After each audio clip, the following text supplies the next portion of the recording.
13 अगस्त 2025 की शाम लगभग 3 बजे के आसपास का वक्त रहा था। विनोद पटेल नाम का एक किसान जो अपने खेत पे जाता है, जब खेत पे पहुंचता है तो उसे अजीब तरह की दुर्गंध आ रही थी और उस दुर्गंध को लेकर वो बहुत ज्यादा परेशान हो जाता है।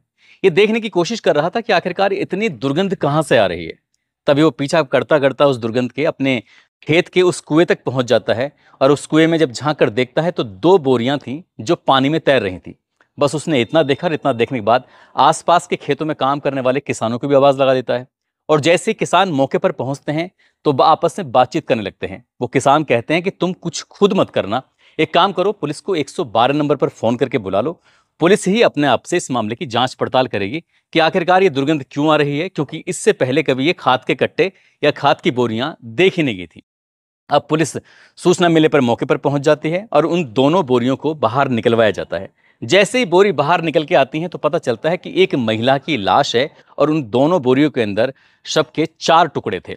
अब जब 4 टुकड़े थे, एक गर्दन से लेकर धड़ के बीच का हिस्सा था और बीच के हिस्से से लेकर घुटनों तक का हिस्सा था। साथ ही महिला के हाथ थे जिन्हें देखकर साफ सहज ही अंदाजा लगाया जा रहा था, लेकिन सिर नहीं मिल रहा था और पैर नहीं मिल रहे थे। सर और पैर कहाँ हैं? इसके बाद पुलिस ने उस कुएं के अंदर के पानी को बिल्कुल बाहर निकलवा दिया ताकि ये पता चल सके कि आखिरकार सर यही हैं या फिर कहीं और हैं।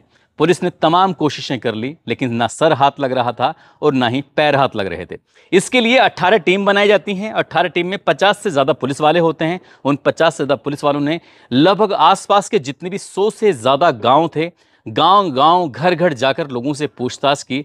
ये यहाँ से भी पता नहीं चलता है। बड़ी संख्या में जो मोबाइल नंबर थे वो सर्विलांस पे लगाए जाते हैं और बड़ी संख्या में सीसीटीवी कैमरों को भी खंगाला जाता है। कातिल पकड़ा जरूर जाता है क्योंकि वो एक गलती कर जाता है। और जब इस घटनाक्रम का खुलासा होता है तो डीआईजी खुश होकर इस अंधे कत्ल पर पुलिस की तारीफ करते हुए 50,000 रुपए की घोषणा कर देते हैं। साथ ही एसपी देहात जो होते हैं वो अपनी टीम के लिए 20,000 रुपए की घोषणा कर देते हैं। इनमें से एक कातिल जो होता है, जिसने कत्ल करने के बाद लाश के 7 टुकड़े कर दिए थे, उस पर 25,000 रुपए का इनाम घोषित कर दिया जाता है और जब उसकी गिरफ्तारी होती है तो उसका एनकाउंटर कर दिया जाता है। आज की इस कहानी को समझने की कोशिश करते हैं कि आखिरकार वो महिला कौन थी और उसके पीछे कत्ल की वजह क्या थी। आदाब, नमस्कार, सत श्री अकाल। मैं उस्मान सैफी। आज की जो सच्ची घटना मैं आपको सुनाने जा रहा हूं, ये सच्ची घटना शुरू होती है मध्य प्रदेश के जिला टीकमगढ़ का एक थाना लगता है चंदेरा, और चंदेरा थाना क्षेत्र का एक गांव लगता है मेलवारा। मेलवारा की रहने वाली एक लड़की जिसका नाम होता है रचना यादव, जो कि बहुत ज़्यादा सुंदर होती है, खूबसूरत होती है। उसके परिवार वाले शादी कर देते हैं।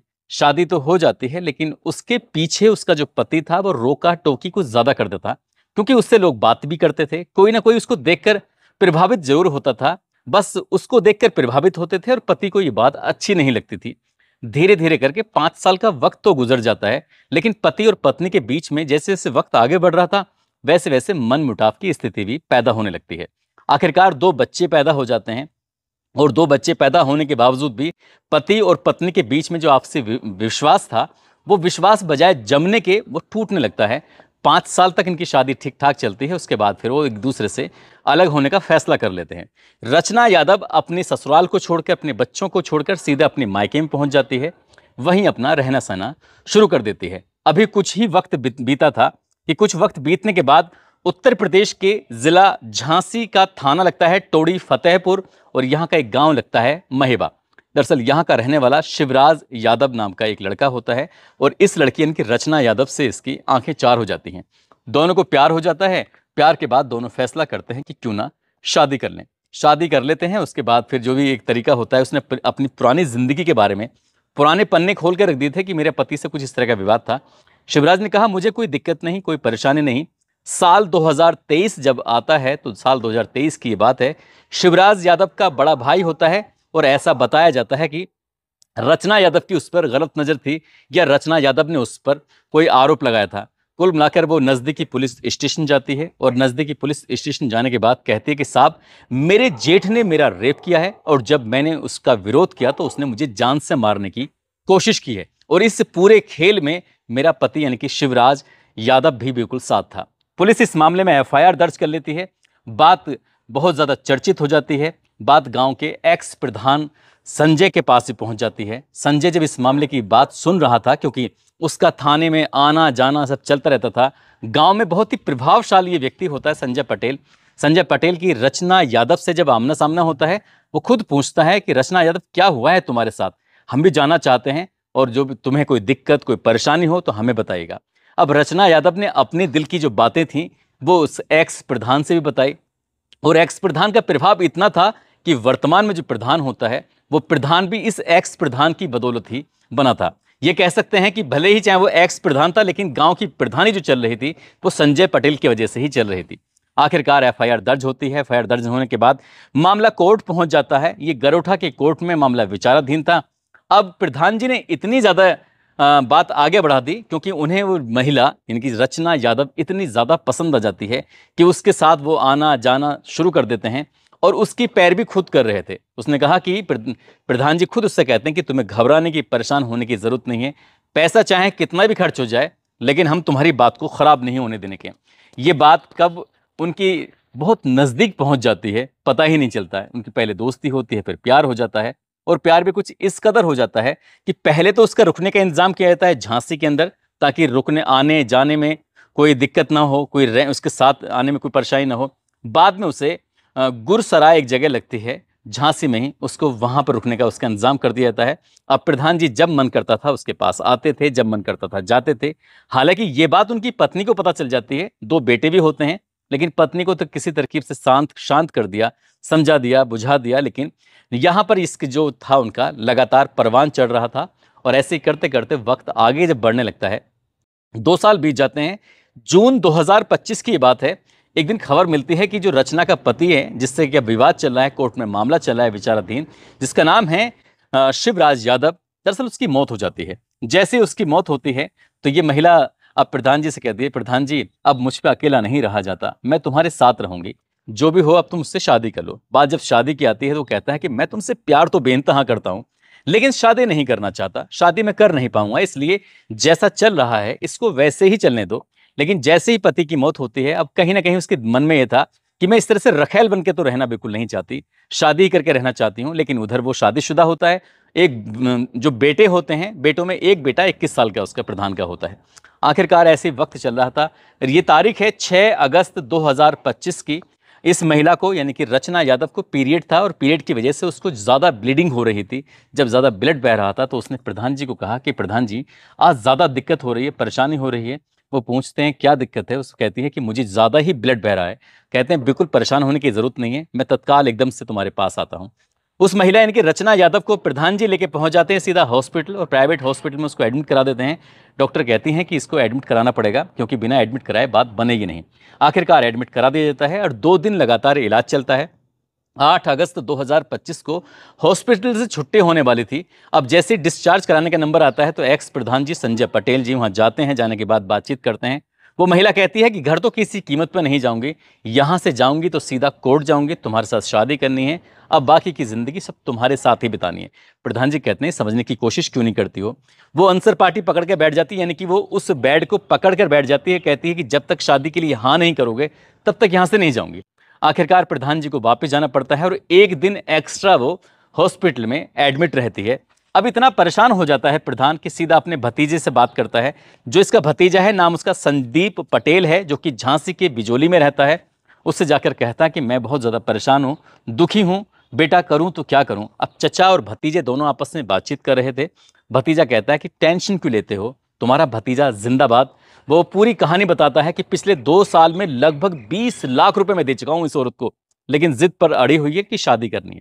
वो कहता है कि परेशान मत हो, दरअसल जो संदीप पटेल है, साल 2022 में इससे एक लड़की का मर्डर हो जाता है, और इसी मामले में भी जेल जाता है। जब ये जेल गया था वहां इसकी दोस्ती होती है प्रदीप उर्फ दीपक अहिरवार से। वो अपने दोस्त से कहता है कि हमारे चाचा आजकल बहुत परेशानी में हैं, हमें चाचा की मदद करनी चाहिए।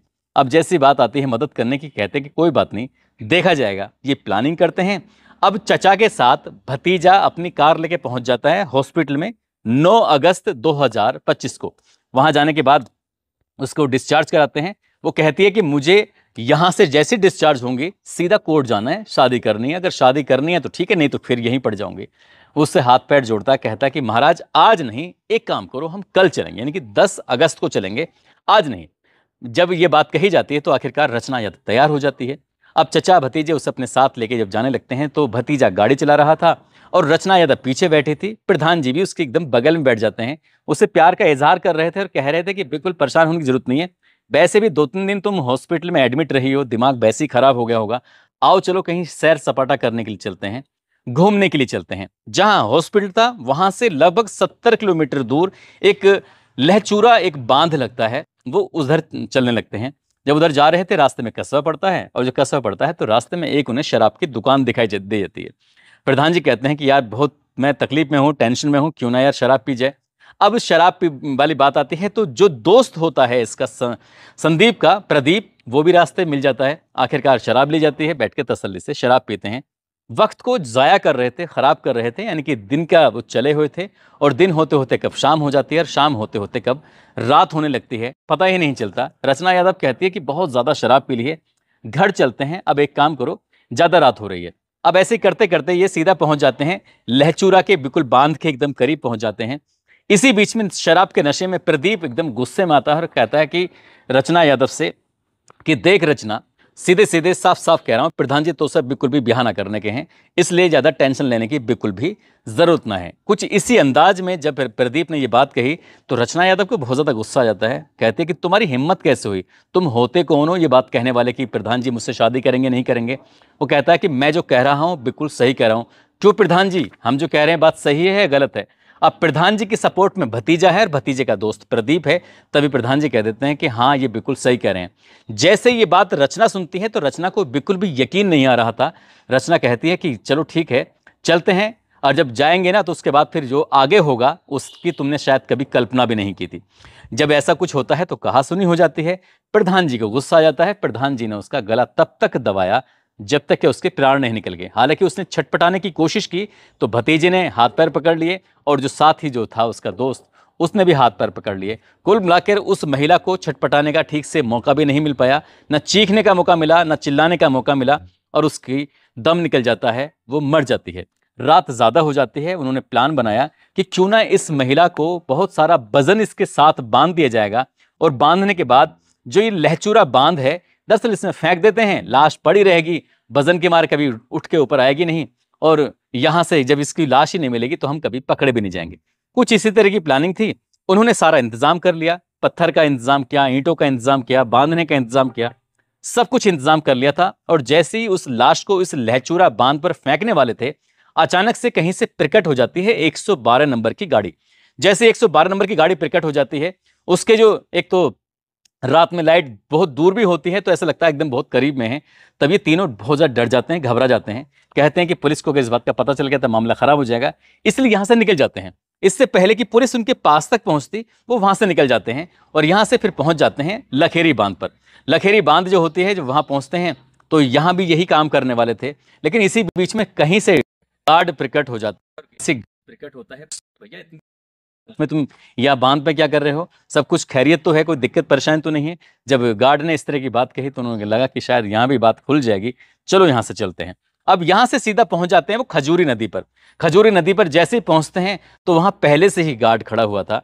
आखिरकार वो परेशान हो जाते हैं और परेशान होने के बाद कहते हैं कि लाश गाड़ी के अंदर रखी हुई है, अब इसका करें तो क्या करें। तभी प्रधान जी के दिमाग में ख्याल आता है कि जो हमारा गाँव है ना अपना महेवा, महेवा गांव से 5 किलोमीटर दूर एक गांव लगता है किशोरपुर, जो कि थाना टोड़ी फतेहपुर में लगता है। और उस गांव में जो एक कुआं है, और कुएं के आसपास ना तो कोई सीसीटीवी है ना कोई वहां रिहायशी है, वहां कोई नहीं मिलेगा, वहीं चलते हैं सीधा। अब उस तीनों जने वहां पहुंच जाते हैं। इस महिला की लाश गाड़ी के अंदर थी, रात थोड़ी ज्यादा हो रही थी, 9 अगस्त 2025 की वो तारीख थी। आखिरकार वहां जाने के बाद रचना यादव के शरीर के अलग अलग करके 7 हिस्से किए जाते हैं, यानी कि इसको गर्दन से अलग किया जाता है, साथ ही धड़ को काटा जाता है, दोनों हाथ काटे जाते हैं, और उसके बाद घुटनों से दोनों पैरों को अलग कर दिया जाता है। उनके पास खाद की बोरियां थी, खाली कट्टे थे, उन खाली बोरियों के अंदर लाश को रखा जाता है। बहुत सारा वजन यानी कि ईंट और पत्थर उसके अंदर रखे जाते हैं। सर को और पैर को छोड़ के तो उस कुएं में डाल देते हैं, और कुएं में डालने के बाद यहाँ से निकल जाते हैं और लगभग अपने ही गाँव से 7 किलोमीटर दूर लखेरी नदी के पुल पर जो थे बाकी हिस्से उसको फेंक दिए जाते हैं। और जैसे ही ये बाकी हिस्से फेंके जाते हैं, अब ये सोच रहे थे कि शायद कभी पकड़े नहीं जाएंगे, लेकिन जो रचना यादव थी वो अपने भाई से बातचीत किया करती थी कभी कभार। अब रचना के भाई ने 9 तारीख को जो फोन किया है, 9 की रात को, तो उसका नंबर बंद आ रहा था। वो परेशान हो जाता है कि बहन का नंबर क्यों बंद आ रहा है, क्या दिक्कत है। 10 को फ़ोन करता है, 11 को फ़ोन करता है। धीरे धीरे करके वक्त आगे बढ़ रहा था। उधर जो पुलिस को लाश मिलती है तो पुलिस लगातार कोशिश कर रही थी कातिल को ढूंढने के लिए, लाश की शिनाख्त करने के लिए। आखिरकार ये थाने में पहुंच जाता है इस लड़की का भाई, टोडी फतेहपुर में, क्योंकि इसी इलाके में ही तो उसकी ससुराल थी, महेबा में। जब वहां जाता है, जाने के बाद कहता है कि मेरी बहन है, कई दिन से उससे बातचीत नहीं हो पा रही है, साहब एक बार देख लीजिए, पता कर लीजिए। मोबाइल का नंबर दिया जाता है, उसकी सीडीआर निकलवाई जाती है, लोकेशन निकलवाई जाती है, तो पता चलता है कि महेबा के पूर्व प्रधान संजय पटेल इस रचना यादव से बहुत सारी बातें किया करते थे। हालांकि गांव के इलाके के लोगों को पता था, गांव के लोगों ने सुगबुगाहट के तौर पर कहा कि हो सकता है कि ये लाश रचना यादव की हो, लेकिन किसी की थाने में जाकर कहने की हिम्मत नहीं थी। आखिरकार उस लड़की के यानी कि उस महिला के भाई ने जाकर जब थाने में बातचीत करती है और पुलिस ने जब कड़ियों को जोड़ना शुरू किया, तो ये सीडीआर की वजह से आखिरकार प्रधान जी कब्जे में आ जाते हैं। जब पुलिस प्रधान जी को 20 अगस्त 2025 को पकड़ती है तो ये पता चलता है कि वो कहते हैं कि रचना यादव तो जिंदा है, किसी ने झूठी अफवाह फैला दी होगी, मैं अभी 1 घंटे में लेके आ रहा हूं, आप थाने पहुंचो। जैसे ही वो पुलिस ने उसे छोड़ा, वो वहां से निकल जाता है, लेकिन पुलिस से ज़्यादा भाग नहीं पाता है। आखिरकार पुलिस उसे पकड़ लेती है, उसका जो भतीजा होता है संदीप, उसको भी पकड़ लेती है, और भतीजे का जो दोस्त होता है प्रदीप, आखिरकार उसको भी पकड़ा जाता है। लेकिन दुगांत गांव के पास पुलिस की उससे मुठभेड़ हो जाती है, और जैसी मुठभेड़ होती है तो पुलिस की गोली उसको लग जाती है, क्योंकि वो पुलिस पर लगातार फायरिंग कर रहा था। उसी ने कुल्हाड़ी से 7 टुकड़े किए थे उस महिला के, महज 15,000 रुपए के लिए। और वैसे जब 15,000 रुपए दिए जा रहे थे, उसने कहा प्रधान जी आपके लिए तो जान भी कुर्बान है, कैसी बात कर रहे हो, आप एक बार नहीं कई कत्ल कर सकते हैं। इस तरह की बड़ी बड़ी वो हाँक रहा था। लेकिन जब पुलिस ने जब उसको की गोली लग जाती है, तब वो रोने लगता है और सबके सामने कह रहा था कि अब भविष्य में कभी ऐसा अपराध नहीं करूंगा। इस घटनाक्रम का खुलासा हो जाता है और डीआईजी खुश होकर इस पुलिस की टीम को 50,000 रुपए की घोषणा करते हैं। साथ ही एसपी देहात 20,000 रुपए की घोषणा करते हैं। और पुलिस की खूब वाहवाही हो रही थी, क्योंकि वाकई ये अंधा कत्ल था, कातिल को ढूंढ पाना बहुत मुश्किल था। उन्होंने बहुत अच्छी चाल चली थी कि आधा हिस्सा अलग फेंकेंगे, सर मिलेगा ही नहीं तो पहचान हो ही नहीं पाएगी। दोस्तों, इस पूरे घटनाक्रम को सुनाने का उद्देश्य किसी को परेशान करना नहीं है, किसी का दिल दुखाना नहीं है, बल्कि आपको जागरूक करना है, आपको सचेत करना है। और इस कहानी से कहीं ना कहीं ये पता चलता है कि जो ये महिला है, इस महिला का जो चरित्र था शायद वो ठीक नहीं था। यही कारण था कि उसकी शादी होती है, 5 साल पहले पति के साथ रह पाती है, दूसरी शादी करती है, उससे भी बात नहीं बन पाती और जेठ पर ये रेप जैसा आरोप लगा देती है। और ये अपने पति और जेठ पर आरोप लगाती है, तो गांव के प्रधान से इसका अफेयर शुरू हो जाता है। अब गांव के प्रधान से अफेयर के बाद फिर उससे शादी भी करना चाहती है, ये जानते हुए कि वो शादीशुदा है और उसके 2 बेटे भी हैं। इसलिए महिला को शायद गैर मर्दों की लत लगी हुई थी और इसलिए उसने ये सब काम करने की कोशिश कर रही थी। जाते जाते पिंटू शर्मा जो कि सिंगर हैं, सवाई माधोपुर के रहने वाले हैं, मोहम्मद सगीर, मोहम्मद साहिब अमेठी से, अशरफ अली हैं, गोरखपुर से सुरेश कुमार यादव हैं, हिमाचल प्रदेश से लवली राणा हैं, मुंबई से शहजाद अहमद, राजस्थान से एजाज गुड्डू, कटनी से राजू, आजमगढ़ से सौरभ गुप्ता, दुमका से ज्ञानदेव पंडित, मध्य प्रदेश से ब्रजेश कुशवाहा, अयोध्या से कुंज यादव, जफर शेख, सिद्धार्थ नायक, जलालाबाद से कमोद सिंह राजपूत, दिल्ली से रामचंद्र मीणा, अल्मोड़ा से निर्मला तिवारी। इन लोगों ने नाम लेने की अपील की थी। आप सब लोग अपना ख्याल रखें, सुरक्षित रहें। जय हिंद, जय भारत।